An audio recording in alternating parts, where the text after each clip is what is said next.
किसका है? मुसलमानों का है? नहीं। नहीं। यूट्यूब किसका है? मुसलमानों का है? नहीं। यहाँ पर टिकटॉक किसका है? मुसलमानों का है? नहीं।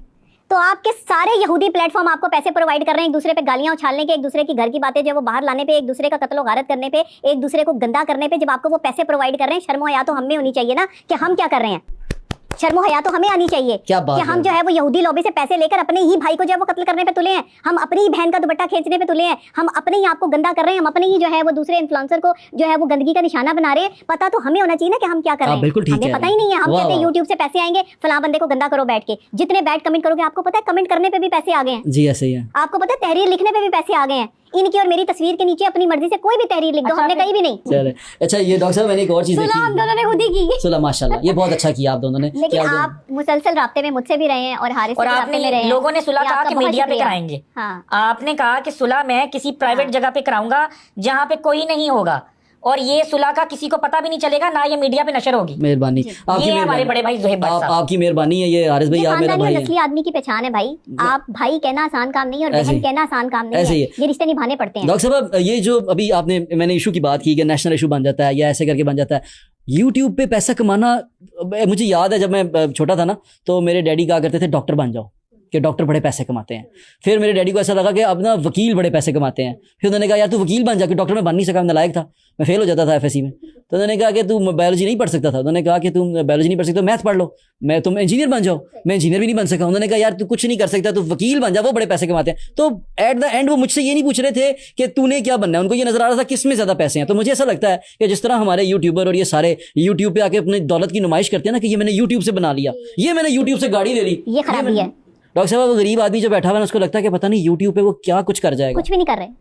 कोई यूट्यूब से इतने पैसे नहीं कमा रहा कि लैंड क्रूजर ले ले या बड़े बड़े घर बना ले। ये जो हर बंदा यूट्यूब पे सोशल मीडिया पे आने की कोशिश कर रहा है ना, कोई नहीं कमा रहा। ये कोई पैसा नहीं आता। ये पैसे कहीं और से आ रहे हैं भाई, को दिया जाता है और बाकियों को डीट्रैक किया जाता है। ये भी हमारे पास पक्की खबरें हैं। बताइए डॉक्टर साहब इसके बारे में। बड़ी जो है वो कहाँ से आते हैं, ये इनको कौन खरीदता है और कौन इनके जो है वो ईमान के सौदे करता है, इनको बहुत अच्छे तरीके से पता है पैसे कहाँ से आते हैं। यूट्यूबर्स को और मैं आपकी पाकिस्तान की सबसे मशहूर पर्सनैलिटी जिसकी एक बात पर जो है वो मिलियन पे व्यूज आते हैं, उसके पास तो लैंड क्रूजर नहीं है, उसके पास तो अपना घर भी नहीं है, और मुझे तो कोई पैसे नहीं आ रहे। तो मुझे बताएं, जब अगर मैं इतना मशहूर होकर इतना नहीं कमा सकती, अब ये नहीं कहना किसी ने कि भाई आपको पता नहीं है या आप ये कर नहीं सकती, मुझे सब पता है और मैं सब चीजें जो है वो देखती हूँ और मुझे मेरी हर तरफ जो है वो रसाई है और अल्हम्दुलिल्लाह इतने पैसे कमा लेती हूँ कि मैं अच्छा खाती पहनती हूँ। लेकिन मैं फिर वही कह रही हूँ कि ये पैसे कहीं और से आते हैं।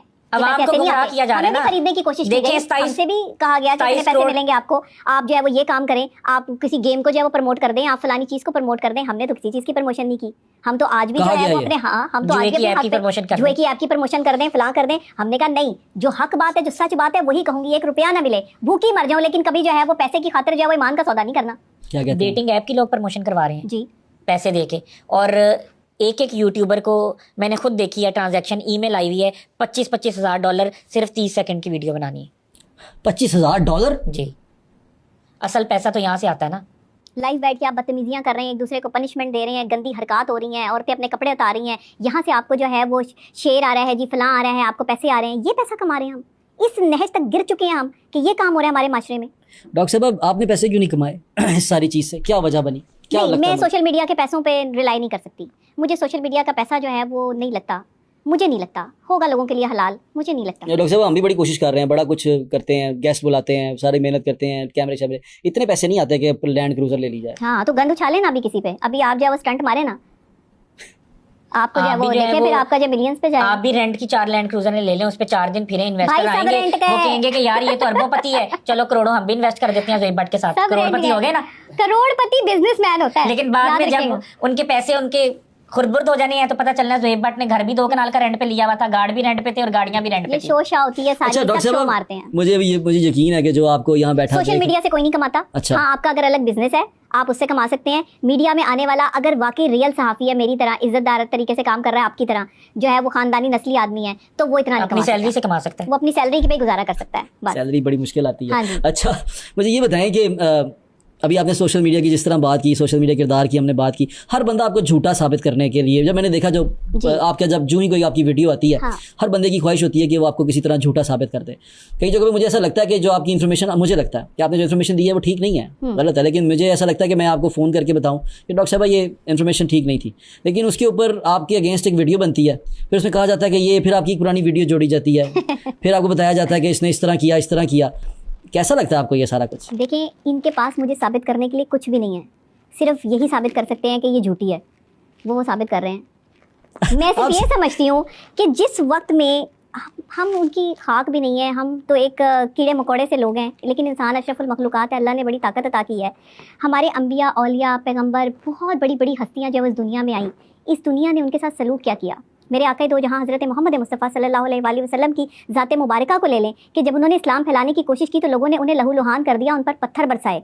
जब हज़रत खतीजा ने जो है वो पहली बार हज़ूर अकरम सल्लल्लाहु अलैहि वसल्लम का हाथ थामा और इस्लाम के लिए जो है वो अपना झंडा सर बुलंद किया, तब भी जो है वो उनके इर्द गिर्द के कबीले वालों ने जो है वो बातें की। डॉक्टर साहब बिल्कुल बहुत बड़ी हस्तियां मामलात हुए, हमें सीखना होगा। बिल्कुल ऐसे ही है, बहुत बड़ी हस्तियां हैं, बहुत बड़ा मिशन था, बहुत बड़ा चीज था। उनके मिशन कुछ और थे, लेकिन उन्हें हमारे लिए भेजा क्या, रोल मॉडल बना के दिया। मैं ये सिर्फ आपसे जानना चाहता हूँ डॉक्टर साहब कि ये जो तकलीफ, क्योंकि आपका टॉप घर का इशू है, हजारों मियाँ बीवी लड़ते हैं, हजारों लोग, मेरी घर में झगड़ा हो जाता है, कोई प्रॉब्लम हो जाती है, बहुत सारे इशूज हो जाते हैं। आपके इशू को सिर्फ इसलिए किया गया कि आप एक दफ़ा वायरल हुई, एक दफ़ा कोई चीज़ हुई, और उसके बाद आपका फैमिली इशू वो सड़क पे हर बंदे की ज़ुबान पे था, हर बंदा ये कर रहा था। आपको फील कैसा हो रहा था? क्या आप अंदर से चाह रहे थे कि ये ना डिस्कस हो, ना ये उछाला जाए? बिल्कुल, मैं तो नहीं चाह रही थी कि डिस्कस हो। इस चीज़ को इतना हाईलाइट करके डिस्कस किया गया कि मेरे पर्सनल मैटर्स जो हैं वो अब तक हम उसको सॉर्ट आउट करने में जो है वो लगे हुए हैं, जो हम भुगत रहे हैं। आपके इन-लॉज स्पेशली, ये मुझे कह रही है, मैं इस पे पूछ सवाल, आपके इन-लॉज, आपके पेरेंट्स जो इसके हारिस के पेरेंट्स हैं, उनका बड़ा दिल दुखा, तो वो कैसे आपने उसको कैसे फिर मेंड किया उसको दोबारा, कैसे उस चीज़ को आपने कहा कि नहीं ये गलती हुई थी, दोनों तरफ से हुई थी, बातचीत हुई थी, सुलह हो गई आपकी इनके पेरेंट्स के साथ? देखिए, मेरी तरफ से तो सुलह ही सुलह है, और जहाँ तक दिल दुखाने की बात है तो मैंने कोई जानबूझकर किसी का दिल दुखाने की कोशिश नहीं की। बात तो हो गई। हाँ, और दूसरे ये कि दिल तो दोनों तरफ से ही दुखा, फिर जो है वो हमारा भी दुखा, औरों का भी दुखे। तो मैंने, इन्होंने कहा कि आप मेरे वालिदैन से माफ़ी मांग लें। मैंने कहा कि क्योंकि मुझे शायद हारिस से मोहब्बत है, शायद नहीं बल्कि यकीनन, तो मोहब्बत के लिए इंसान बड़ा कुछ करता है। यकीनन मोहब्बत है। हाँ, यकीनन मोहब्बत, शक नहीं कर सकता। हाँ, यकीनन मोहब्बत है, बिल्कुल मोहब्बत का ताल्लुक है, और ताल्लुकात मोहब्बत से ही बनते हैं। अगर तो मुझसे शादी कर लिया दोबारा, हाँ, मैंने मोहब्बत की खातिर जो है वो इस स्टेप को लेने की कोशिश की कि अगर मुझे यहाँ झुकना पड़ता है, या मुझे यहाँ, देखें बड़े बड़े ही होते हैं, आप उनके आगे क्या झुकना। तो मैंने जो है वो वहाँ पर, मैं ये तो नहीं कहूँगी कि अपनी अना की कुर्बानी दे दीजिए मैंने, लेकिन मैंने उनसे कहा कि जी आपका अगर दिल दुखा, मैं आपसे माजरत चाहती हूँ। हारिस ने मुझे कहा कि उन्हें अच्छा नहीं लगा वो, क्योंकि मेरे तो वालिदैन नहीं है, मेरे माँ बाप नहीं है, लेकिन मेरे माँ बाप ने मेरी तरबियत बहुत अच्छी की है। मेरे माँ बाप जितना अर्सा भी मेरे साथ रहे हैं, उन्होंने मुझे एक बहुत अच्छी बेटी बनाया। उन्होंने मुझे ऐसी तरबियत दी है कि अगर मुझे कहीं किसी बड़े को जो है वो माफ़ी मांगनी पड़े तो मैं मांग भी लूँगी। ऐसा नहीं है कि मेरी इज़्ज़त में कोई कमी हो जाएगी, लेकिन मैं सिर्फ ये कि अगले को भी माफ़ कर देना चाहिए। फिर अगर कोई माफ़ी मांग रहा है तो आप भी माफ़ कर दें। अंकल आंटी ने माफ़ कर दिया? हाँ, उन्होंने भी इनको मैसेज किया था कि हमारी तरफ से ईजी है। चलो मैं इसमें ज़्यादा नहीं चाहता, आपके घर का मामला, आप इसको घर में सॉल्व करें। बेहतरीन इज़्दवाजी ज़िंदगी क्या होती है? बेहतरीन इज़्दवाजी ज़िंदगी आपकी नज़र में, परफेक्ट मैरिड लाइफ क्या है इन योर ओपिनियन? इसमें आप मुझे ये भी बताएंगी कि रहना अकेले है, माँ बाप के साथ रहना है, क्या करना है? एक परफेक्ट मैरिड लाइफ क्या होती है एक औरत की? एक परफेक्ट मैरिड लाइफ के लिए डिसीजन मेकर सिर्फ दो होने चाहिए। ओके। एक शौहर और एक बीवी। किसी तीसरे की इंटरफेरेंस आपके रिश्ते को तबाह करती है। ना किसी से मशवरा लें और ना किसी को मशवरा दें। अपने मामलात में जब आप दखल अंदाजी करवाते हैं या जाकर जो है वो अपने मामलात किसी से पूछते हैं तो आपके मामलात ख़राब होते हैं। मियाँ बीवी का मामला एक कमरे तक है, कमरे तक जब तक वो सॉर्ट आउट होता रहेगा, लड़ाई हो रही है, झगड़ा हो रहा है, कमरे के अंदर रखें। Very nice. आपने शोर मचा के पूरे घर को नहीं बताना कि आपकी क्या बात हो गई है। जिस वक्त आप अपने घर का, अपने कमरे का मामला कमरे से बाहर ले गए ना लोगों में, वो 100 जो है वो जहन है, 100 बातें मैंने सीखा भी अपनी शादीशुदा लाइफ से। मैंने एग्री कर रहा हूं आपसे। मैंने बड़ी शानदार बात की आपने कि अगर जब कमरे की बात जो है वो बाहर जाती है ना, तो वो मुख्तलिफ जहन, मुख्तलिफ जुबानें, और वो फिर आपका रिश्ता तोड़ने में अहम किरदार अदा करते हैं। ये नहीं होना। आपकी नजर में एक परफेक्ट मैरिड लाइफ क्या है? एक परफेक्ट मैरिड लाइफ, मैं भी जो इन्होंने बात की उसी को मुद्दा बना के कहूँगा कि बात मियाँ बीवी की होनी चाहिए। उसमें अगर कॉन्फ्लिक्ट हो तो बीवी अपनी दोस्त से शेयर ना करे और मर्द अपने दोस्त से शेयर ना करे। मेरे ख्याल में मर्द अपने भाई से शेयर ना करे, बीवी अपनी बहन से। जब जितने लोग इन्वॉल्व होते जाएंगे रिश्ता खराब होता अपने वालदैन से भी शेयर ना करें। मियाँ बीवी की बात वालदैन से भी शेयर नहीं होनी चाहिए, क्योंकि अल्लाह ताला कहते हैं कि ये मियाँ बीवी एक दूसरे का लिबास है, लिबास कवर करता है, आपके जिस्म को छुपाता है। तो ये मेरे ख्याल से आपको वालदैन के सामने भी नहीं होना। ऐसे ही है भाई, अगर ये हो गया ना तो आपके पाकिस्तान के 70% घर बस जाएंगे। आप अग्री करते हैं? वाह वाह, बहुत शानदार बात। डॉक्टर साहब, मैं दोबारा जिस तरह पहले मैं कहा था कि लोग ये सोच रहे होंगे कि कीचड़ उछलेगा, मैं आपको बेइज्जत करूंगा, जी, जी। आपको बेइज्जत करूंगा और मैं कहूंगा कि ये तुमने क्या किया, फिर मैं तुम्हें यूं करके कहूंगा कि ये देखो तुमने क्या बोला था, या तुम लोगों को मैं ये बताऊंगा मैं ऐसा कुछ नहीं करूंगा, ना मेरा ऐसा कोई इरादा था। मेरा आप लोगों को यहाँ बुलाने का मकसद, आप लोगों से बात करने का मकसद आपके दिल की बात जानना था कि आप क्या फील करते जी, हैं, बिल्कुल, आप किस चीज़ों से गुजर रहे हैं। दूसरा मुझे ये बताएं कि कहीं आपको लगता है कि आप कहीं लाफिंग स्टॉक तो नहीं बन के रह गए दूसरे लोगों के लिए? वो सिर्फ आपको अहमियत इसलिए देते हैं कि वो शायद आपका मजाक उड़ाते हैं, वो शायद आपको इसीलिए ऊपर चढ़ाते हैं कि वो आपका मजाक उड़ा सकें, आपके बारे में हंसी, आपका ठट्ठा उड़ा सकें। क्या आपको ऐसा लगता है कि ऐसा है, या आपको वाकई लगता है कि लोग सीरियसली आपको लेते हैं और आपको इस तरह बुला के ये बात करना चाहते हैं, सीरियसली किसी मैटर के ऊपर डिस्कस करना चाहते हैं? देखिए, मैं ये समझती हूँ कि सब लोग गलत नहीं है। चंद लोग आपको लाफ्टर के लिए जो इस्तेमाल कर सकते हैं, लेकिन सब लोग नहीं। लोग मेरी बात को अहमियत देते थे, अहमियत देते हैं और अहमियत देते रहेंगे इंशाल्लाह। मैं आपकी बात को, आपने बीच में बहुत शानदार बातें की, बहुत अच्छी लगी। ये जो बात, अगर किसी को मेरी बातें पसंद नहीं है वो मुझे ना देखे, वो मेरा फॉलोवर ना बने, वो मेरे से बात ही ना करे, भाई मुझे चाहिए नहीं। मैं यहाँ पे शोहरत के लिए आई नहीं हूँ, मैं सिर्फ और सिर्फ जो है वो सदका जारिया है। ये मेरे अल्फाज कहते हैं कि आपके पास जो भी हो ना, बस आप वो लुटा दें। इसीलिए मैं इसके मुआवजे तलब नहीं करती, इसीलिए मैं पैसों की जो है वो दौड़ में नहीं भागती, क्योंकि मैं ये सदका जारिया के तौर पे कर रही हूँ। मैंने इसका सिला अल्लाह से लेना है, मैंने बंदों से नहीं लेना। बंदा मुझे अच्छा समझे, बुरा समझे, मौला अली अलैहिस्सलाम फरमाते हैं कि अगर तुम अच्छे हो और लोग तुम्हें बुरा समझें तो ये तुम्हारे हक में बेहतर है। बेशक। आप क्या कहते हैं? आपको लगता है कि ये आपको सीरियसली लेते हैं और ये सीरियसली आपको इनवाइट करते हैं, सीरियसली आपकी बात सुनना चाहते हैं, या उनके लिए आप सिर्फ एक तमाशा है, खेल है, एक आपके लाफिंग स्टॉक है? देखें, अगर आज हम हैं तो अगले हफ्ते कोई और होगा। हर हफ्ते एक नया ट्रेंड होता है। सीरियस वो किसी के साथ भी नहीं है, वो सिर्फ अपने व्यूज़ और डॉलर्स के साथ सीरियस हैं। उन्होंने जो है वो आपको बुलाना है और आपको तस्वीर आपकी जो है वो एक लगानी है, साथ एक गंदी सी तहरीर लिखनी है, और उसमें जो है वो उन्होंने ऐसे सवाल करने हैं और ऐसी बेहुदा बातें करनी है जिससे उनको व्यूज़ मिलेंगे। तो लाफ्टर, मैं ये समझता हूँ कि एक बंदे को अगर वो लाफ्टर भी समझते हैं तो ये भी एक ग्रुप है, ये भी एक ग्रोह है, ये भी एक माफी है जो सरगर्म है, और वो एक धड़ेबाजी है।